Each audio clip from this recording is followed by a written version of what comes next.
Chains of Diplomacy. Ambassador Ilara Voss stood at the observation deck of the Galactic Confederation's Grand Station, her silhouette framed against the vast starfield beyond. A million distant suns shimmered through the crystalline viewport, but their light couldn't penetrate the chill that had settled in her bones. 6 days of negotiations had led nowhere. The Confederation wasn't interested in compromise. They wanted Earth's submission. Enjoying the view, Ambassador. The voice belonged to High Minister Zirix, his scaled body gliding across the polished floor as he approached. The Arvanian diplomat's tone was pleasant, but his 6 eyes never blinked, a predator assessing prey. "It reminds me of home," Ilara replied, keeping her voice steady. "Though our stars look different, your species is still quite new to interstellar affairs," Zirix said, his mandibles clicking softly. "Only 70 years since your first work flight. The Confederation has existed for 12 millennia."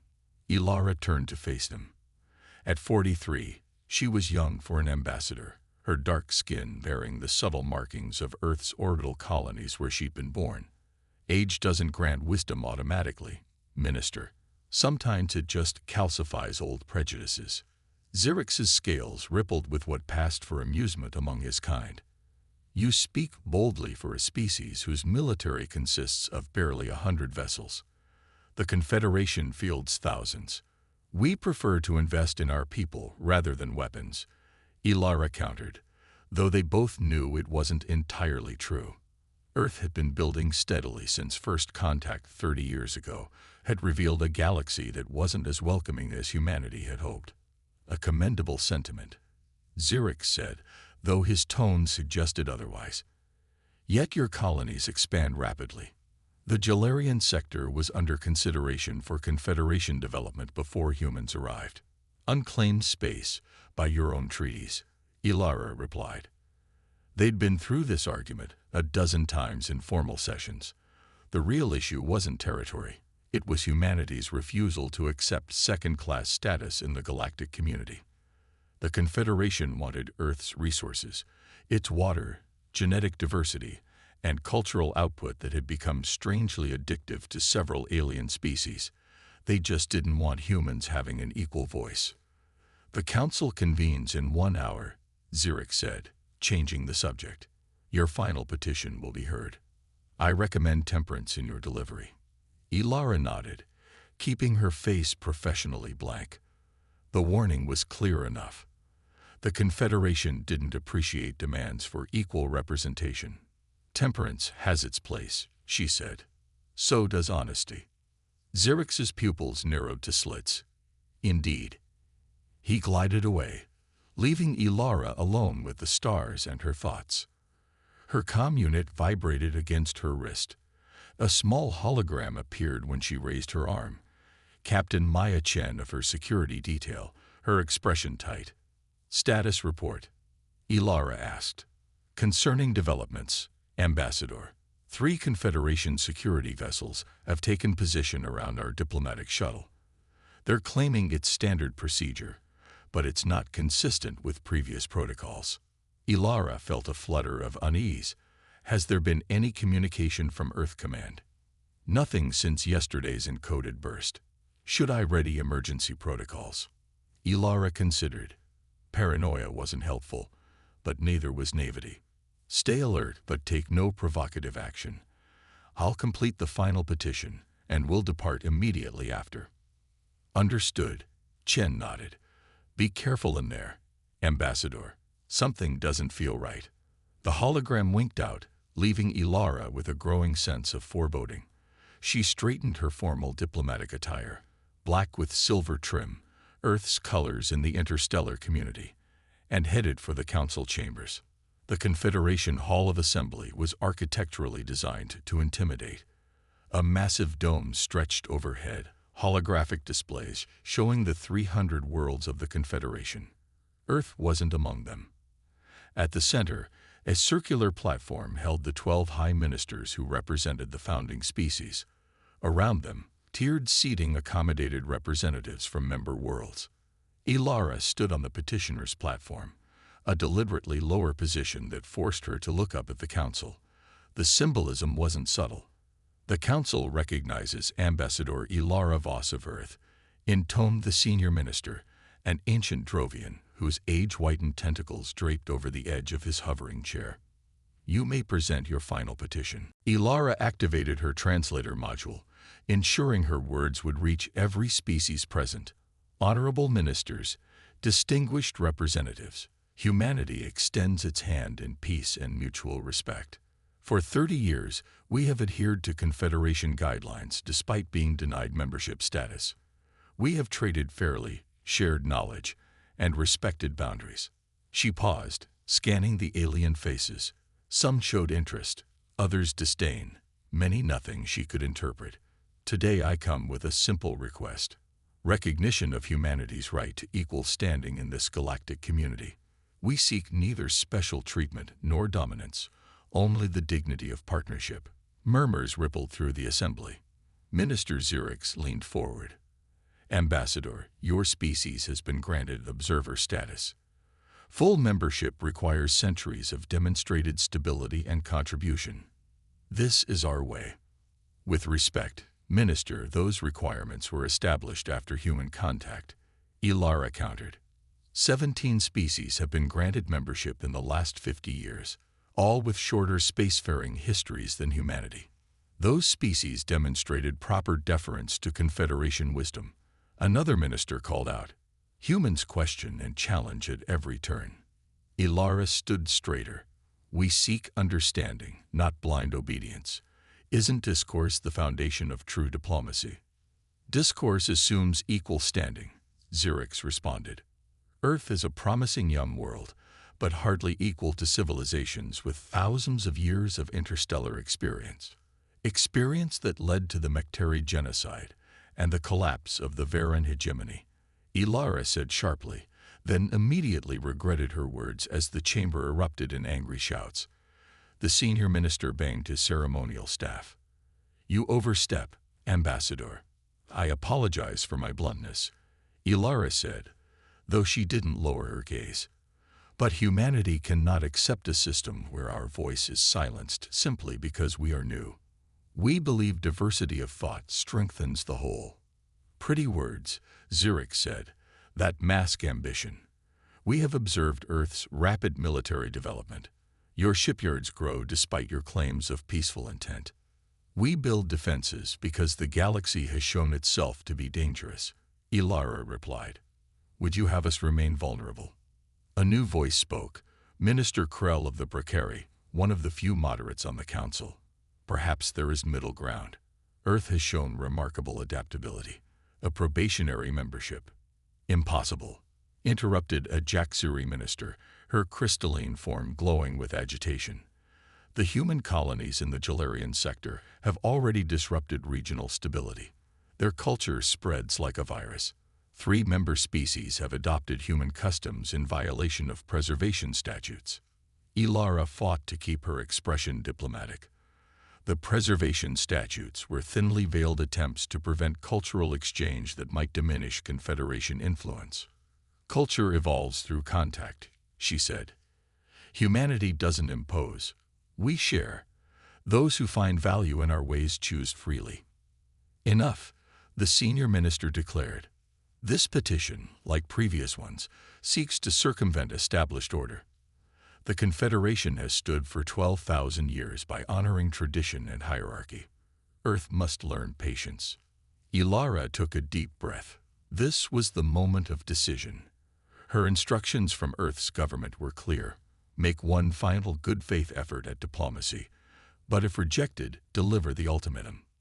Ministers, representatives, humanity has shown patience for 30 years. We have endured trade restrictions, territorial limitations, and diplomatic slights. We have watched as worlds with far less to offer were elevated while our petitions were denied. Earth's patience is at an end. The chamber grew quiet. If the Confederation will not accept humanity as equals, then Earth will forge its own path. We will form alliances with like-minded worlds. We will establish an alternative to this hierarchical structure. You threaten the Confederation. Xerx's voice was dangerous now. I state reality. Ilara replied. Either we build the future together, or we build separate futures. The senior minister rose from his chair, tentacles writhing in what Ilara recognized as anger. This petition is denied. Furthermore, your words border on sedition. The Confederation cannot allow threats to galactic stability. Before Ilara could respond, armored security forces entered the chamber, not the ceremonial guards, but combat units, weapons ready. What is the meaning of this? She demanded. Minister Xerx stood. Ambassador Ilara Voss, you are charged with incitement to rebellion, attempted disruption of the galactic order, and violation of diplomatic protocols. You will be detained pending investigation. Ilara's hand moved to her comm unit, but a restraining field suddenly enveloped her, freezing her in place. This is an outrage. She managed through clenched teeth. I have diplomatic immunity under your own laws. Laws that apply to recognized diplomats. The senior minister corrected. Your status has been reconsidered in light of your threats. As the security forces surrounded her, Ilara saw Minister Krell and several others rising in protest, but they were quickly silenced by the senior minister's staff banging against the floor. The last thing she saw before being dragged from the chamber was Xerx's expression, not triumph, but something closer to relief, as if a decision made long ago was finally being implemented. The cell was deliberately uncomfortable, too cold for human physiology, lighting set to a spectrum that caused mild disorientation. Ilara sat on the hard surface that passed for a bed, counting her breaths to maintain calm. 3 days of interrogation had yielded nothing because there was nothing to yield. Earth's plans weren't secret. They had been stated openly in her final address. If denied partnership, humanity would build alliances elsewhere. The door slid open, revealing Minister Krell. The Bracari looked troubled, his normally luminescent skin dulled with stress. Ambassador Voss, he said softly, dismissing the guards with a gesture. I have limited time. Ilara stood, ignoring the dizziness from the disruptive lighting. Minister, have you come to release me from this illegal detention? I cannot, Krell admitted. Events have escalated. Your security detail attempted to reach you. There was conflict. Captain Chen and 2 others were killed. Ilara felt like she'd been struck. Maya Chen had been more than security. She'd been a friend. The Confederation murdered my people. It's being called a regrettable incident resulting from human aggression, Krell said, his tone making clear his skepticism. Your diplomatic vessel has been impounded. Communications with Earth have been suspended. This is an act of war, Ilara whispered. The Council is divided, Krell continued urgently.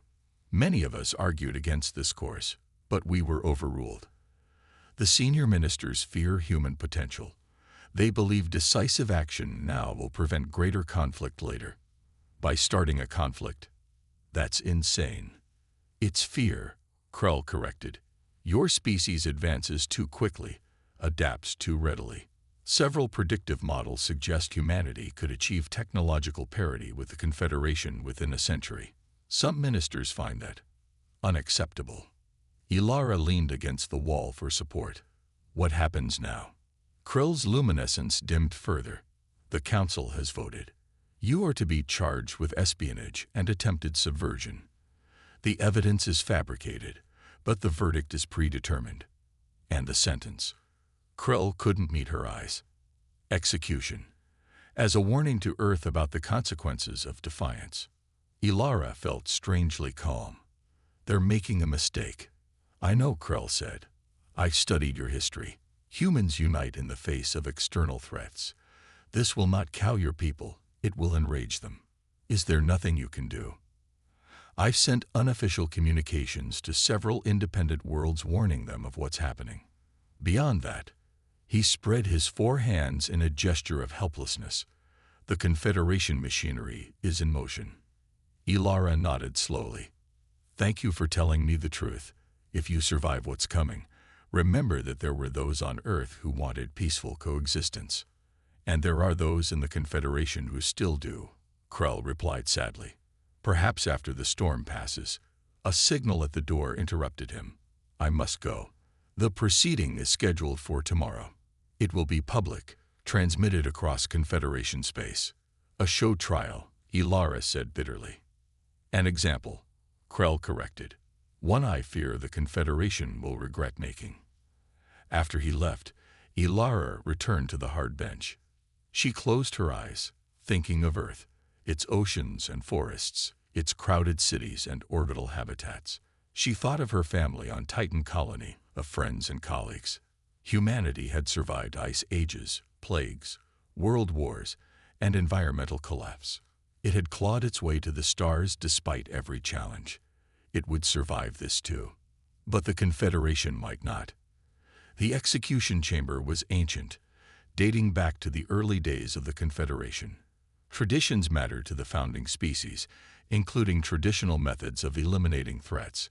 For a human, the chosen method was oxygen deprivation, simple, effective, and considered humane by Confederation standards. Ilara stood in the center of a transparent cylinder, her diplomatic uniform replaced with a plain gray garment. Around her, tiered seating held the council ministers and selected representatives. The proceedings were being broadcast across Confederation space as promised, a lesson in the cost of defiance. Ilara Voss of Earth, the senior minister intoned, "You have been found guilty of espionage, incitement to rebellion, and violations of diplomatic covenant. The sentence is termination. Have you any final statements?" Ilara looked at the assembly, her gaze steady despite her racing heart. "Remember this day," she said clearly. "Remember that you had a choice between partnership and persecution, and you chose persecution. Remember when you wonder why Earth comes not with open hands, but closed fists." The senior minister signaled, and the air began to thin in the cylinder. Ilara's training kicked in, controlled breathing, conservation of oxygen. It wouldn't save her, but it would give her dignity in these final moments. As her vision began to dim, emergency lights suddenly flashed throughout the chamber. The ministers looked up in confusion as the main view screens flickered and changed. The images showed space around the Confederation station, empty moments before, now filled with ships. Hundreds of them, human vessels, but unlike any the Confederation had seen before. Larger, more advanced than the known Earth fleet. A voice boomed through the chamber's communication systems, deep, cold, and utterly human. "This is Admiral Helena Stern of the Earth Defense Fleet. You hold our ambassador against all laws of diplomacy. You have murdered our citizens. You have declared yourselves our enemy." The senior minister was shouting, demanding security responses, communications with the defense fleet. But the station's systems no longer answered to Confederation commands. "Release Ambassador Voss immediately," Admiral Stern continued, "or we will extract her ourselves. You have 1 minute to comply." As Ilara's consciousness faded, her last thought was not of fear or regret, but of a strange satisfaction.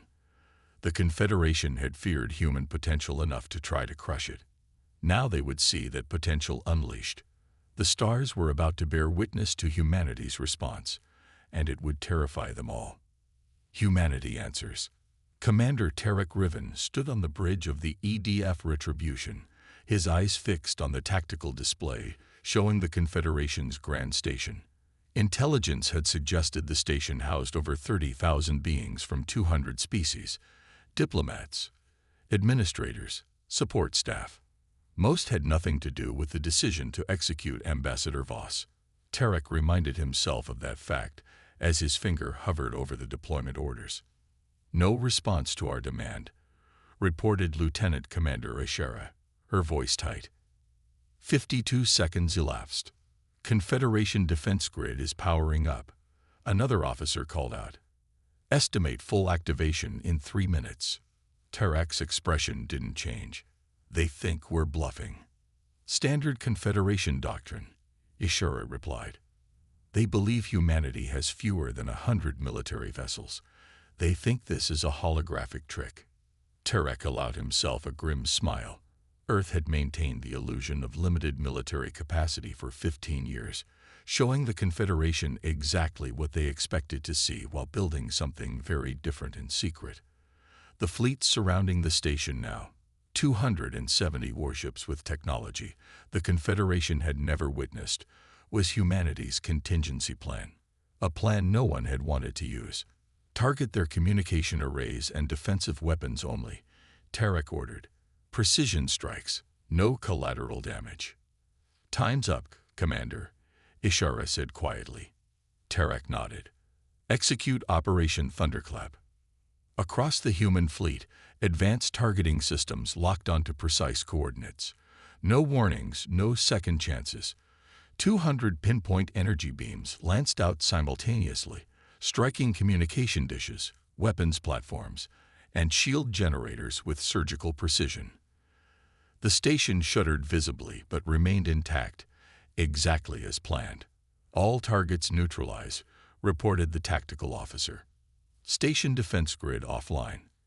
Communications disabled except for our controlled channel. Deploy boarding teams, Tarek ordered. Primary objective is Ambassador Voss. Secondary objectives are the council chambers and central data archives. Boarding teams away, Ishara confirmed moments later. Defense Minister Chen is requesting an update. Tarek activated the secure channel. The holographic display showed an older woman with steel gray hair and the quiet intensity that had made Amara Chen legendary in Earth's military. Report, Commander. Operation proceeding as planned, Minister. Station defenses neutralized without casualties. Boarding teams deployed to retrieve the ambassador and secure key locations. Chen nodded, her expression grave. The President will address the Confederation in 30 minutes. Ensure our communication override is functioning by then. Understood, Minister. And Commander. Chen paused. The ambassador was my niece's closest friend. Bring her home.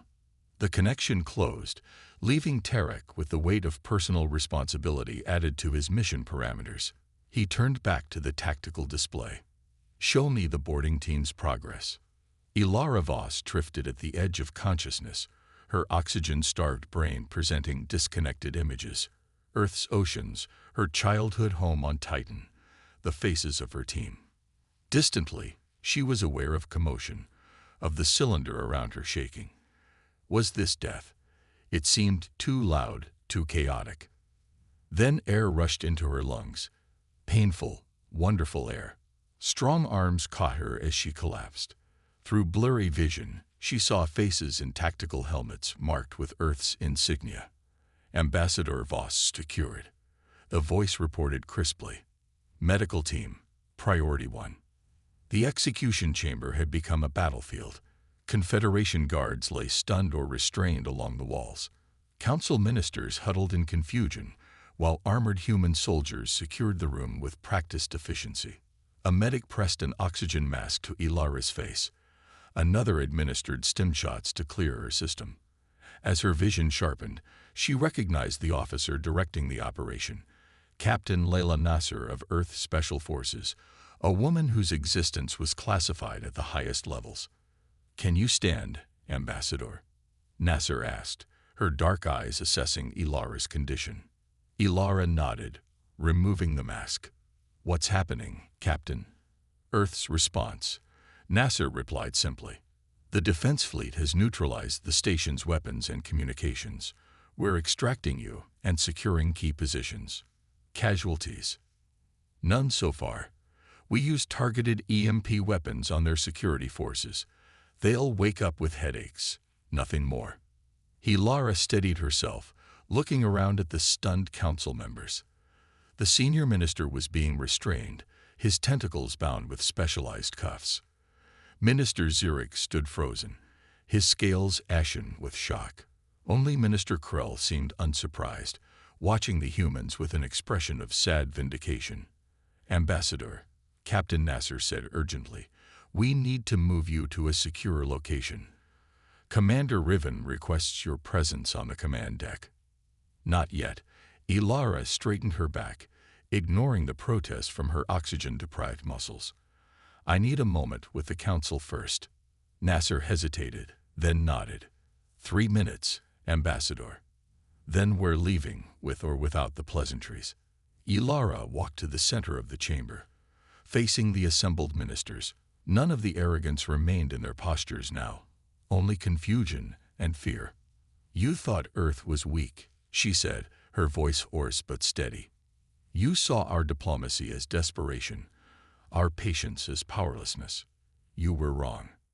She gestured to the soldiers around them, professional, disciplined, armed with technology beyond Confederation standards. Humanity has never revealed its full capabilities to the Confederation. While you dismissed us as primitive newcomers, we studied you. We learned your technologies, your tactics, your weaknesses, not for conquest, for protection, because we recognized from the beginning what you truly feared. Minister Xerix found his voice. And what is that, Ambassador? Equality. Ilara answered simply. A galaxy where your ancient hierarchies mean nothing, where species are judged by their actions, not their history. You cannot overthrow 12,000 years of order. The senior minister protested weakly. We already have, Ilara replied. Look around you. Your defenses were disabled in seconds. Your communications are under our control. The Great Confederation, helpless against the primitive newcomers you thought to make an example of. Captain Nasser approached. Time to go, Ambassador. Ilara nodded, then turned back to the council. Humanity didn't want this. Remember that in the days ahead, we came with open hands, and you chose to close yours into fists. Now you'll learn what human hands can truly do.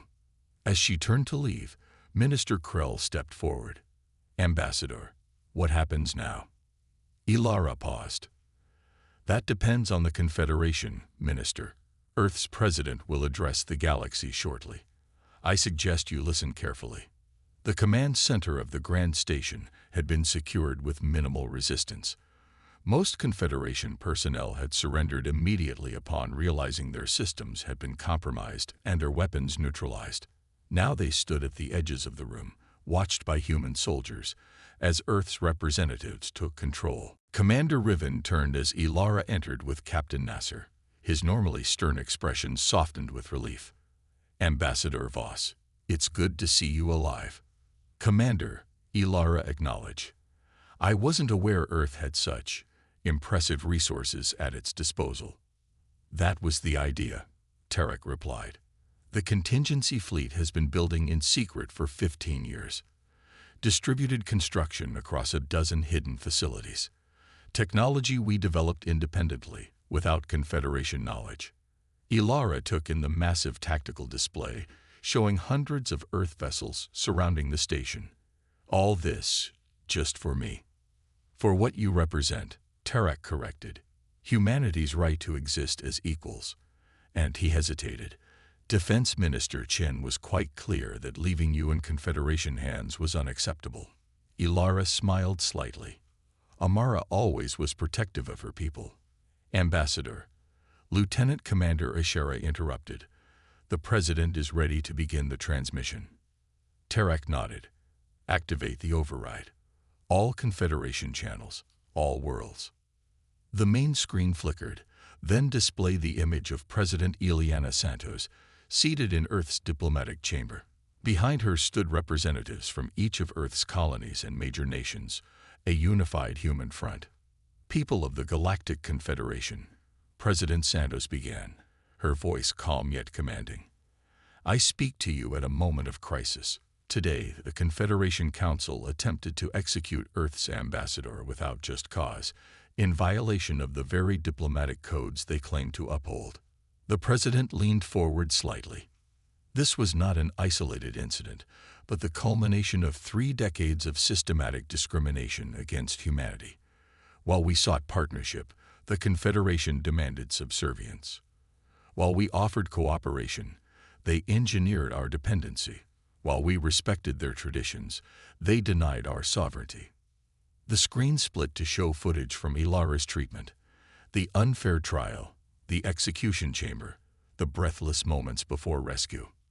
Earth no longer recognizes the authority of the current Confederation Council, Santos continued. We have secured their central station without casualties, a demonstration of both our capabilities and our restraint. Had we wished destruction rather than justice, nothing would remain of the council chambers. Ilara watched the faces of the Confederation staff around the command center. Shock, fear, and on some faces, a hint of something else. Relief, hope. To the member worlds of the Confederation, Earth offers you a choice.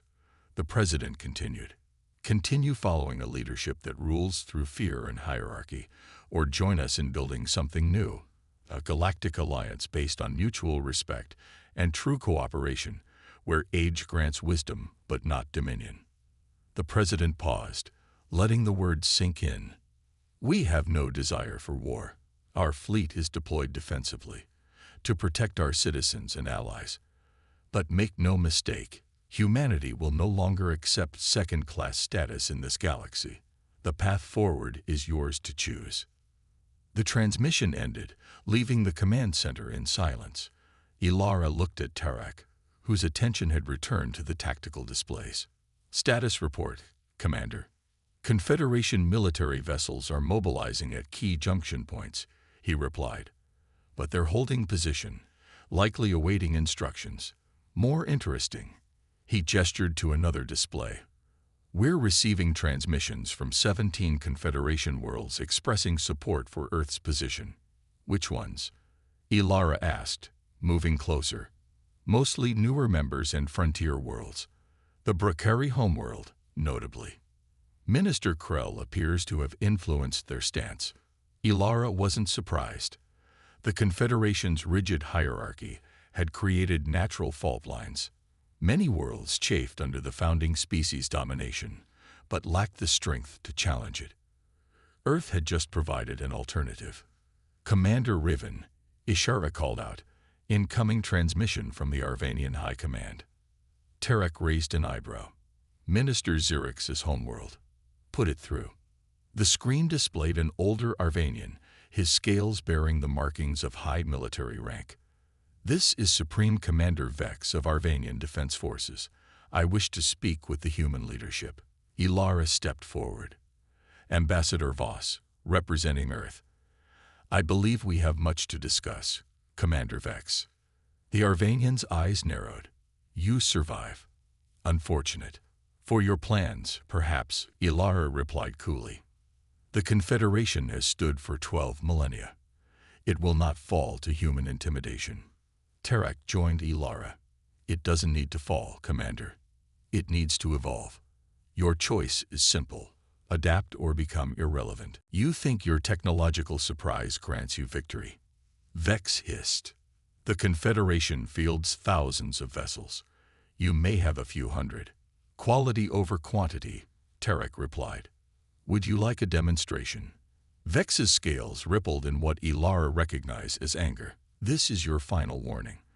Withdraw your forces and surrender the station, or face the combined might of the Confederation fleet. Ilara stepped closer to the screen. Commander Vex, I spent 6 days attempting to negotiate with your government. 6 days offering partnership that was refused. I will not waste 6 minutes doing the same with you. Earth's terms are clear. The Confederation Council will be reformed with equal representation for all member worlds, or a new alliance will form without you. You would shatter galactic unity over pride. We would replace false unity with genuine cooperation, Ilara corrected. The choice is yours.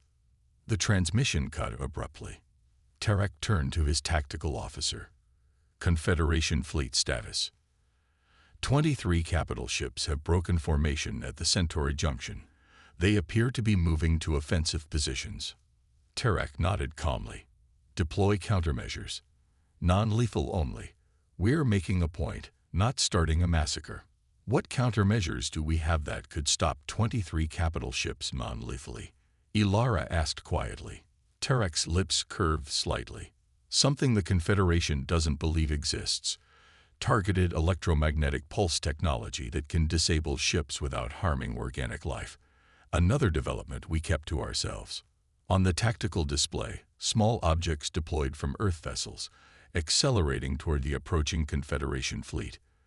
When they reached their targets, there was no explosion, no dramatic light show, just Confederation warships suddenly falling silent, their engines offline, weapons powerless. All targeted vessels neutralized, reported the tactical officer. Life support systems remain functional. No casualties detected. Ishara looked up from her console. Commander, we're receiving transmissions from 43 Confederation worlds now. They're requesting terms for joining the proposed alliance. And the Arvanian fleet is standing down, added another officer. They're requesting a ceasefire to discuss terms. Ilara felt a wave of relief, followed by the weight of responsibility. It seems we've changed the galaxy in a day, Commander. We've started the change, Tarek corrected. Completing it will take longer. The command center doors opened to admit Minister Krell, escorted by 2 human officers. The Brakari looked around with undisguised admiration. Impressive efficiency, he said, approaching Ilara. I've come as a representative of the moderate council factions. We wish to discuss transition arrangements. That was quick, Ilara observed. Krell's skin pulsed with subtle luminescence, the Brakari equivalent of a wry smile. Power shifts quickly when superiority is decisively disproven. The senior ministers have already been isolated by their own supporters. No one wants to be on the losing side of history. And what side are you on, Minister? Tarek asked. The side of survivalists, Krell replied honestly. The Brakari have always understood adaptation. When the environmental conditions change, organisms must evolve or perish. The Confederation just experienced an environmental shift. Ilara nodded. Then let's discuss how we can evolve together, Minister. 3 days later, Ilara stood in the newly designated Alliance Chamber, formerly the Confederation Council Hall, now reconfigured with all seats at equal height. Representatives from 98 worlds had already arrived, with more expected. The founding species had reluctantly agreed to the new arrangement, recognizing the alternative was isolation.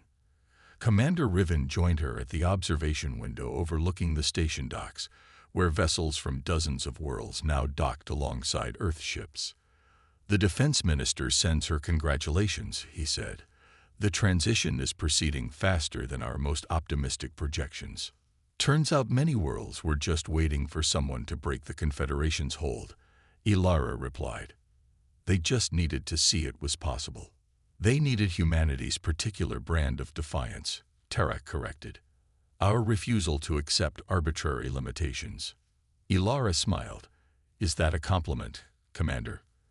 I thought military officers found diplomats frustratingly idealistic. Usually, he admitted. But you proved something important, Ambassador. Sometimes idealism needs teeth. Below them, delegations continued to arrive. Species that had been enemies under the old order, now cautiously engaging with one another as equals. Centuries of hierarchy were being undone, replaced by something new and uncertain. Will it last? Ilara wondered aloud. That depends on what we build, Tarek replied. The Confederation lasted 12,000 years because its structure served the founding species. If the Alliance truly serves all its members, it could endure even longer. Minister Krell approached, accompanied by representatives from 3 other worlds. Ambassador Voss, the preliminary charter committee is assembled. We await Earth's input on the founding principles. Ilara nodded. I'll join you shortly, Minister. As Krell and the others moved away, Ilara turned back to the stars beyond the window. Humanity had come to the galaxy seeking friendship and found hierarchy instead. They had offered peace and been met with execution. Yet in the end, they had achieved something greater than mere acceptance. They had